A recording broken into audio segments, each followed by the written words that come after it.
रत्नाकर जेना पूर्व उपकूल श्रमिक संघर संपादक आज जो ये विक्षोभ चली प्रतिवाद चली ये प्रतिवाद Arcelor Mittal Nippon India steel company विरुद्ध रे ये प्रतिवाद चली ये प्रतिवाद आज की 10 दिन रे पहुंचला।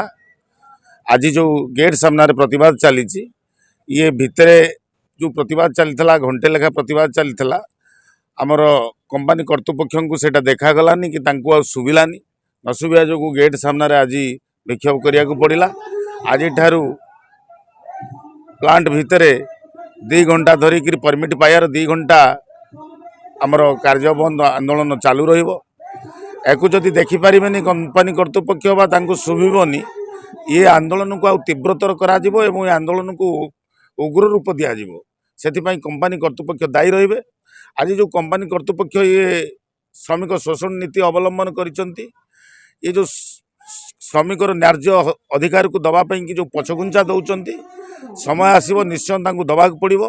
आ से जो श्रमिक मारण नीति करिसंती विभिन्न श्रमिक मान को बसई दौरान जुलुम करुचंती नाली आखि देखौचंती ढेगा ढेगा आखि देखौचंती ये आखि देखिया बंद करंतु।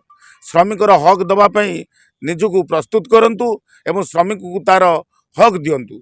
जदि हक दबारे किसी टालटुला नीति कले बा श्रमिक हक पाइबार श्रमिक वंचित है या आंदोलन को आउ तीव्रतर करा जिवो।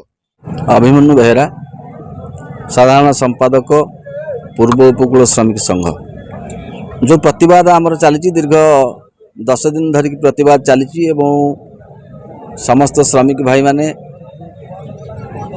1 घंटा कार्य बंद करुछंती। यह कला परे मध्य कंपनी कर्तृपक्ष से कौन ध्यान देना जहाँ चिंताधारा अच्छी श्रमिक मान को निर्यातित करवा श्रमिक मान को शोषण करवा हक न देवा से चिंताधारा से मशगुल अच्छा।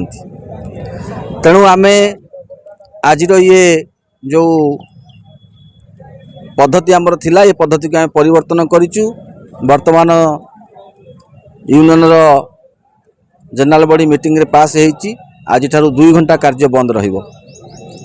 आमे श्रृंखलित भाव में करुचु गणतांत्रिक पद्धति रे आमे आगे चलीचु। जदि कंपनी कर्तृपक्ष श्रमिक मानकर थिबा दाबी जथा सेमानकु फेयर वेजेस दबा डस्ट अलाउंस दबा नाइट अलाउंस दबा हाउस रेंट अलाउंस दबा वाशिंग अलाउंस दबा ये सब दाबी गुड़ी को सठिक ढंग से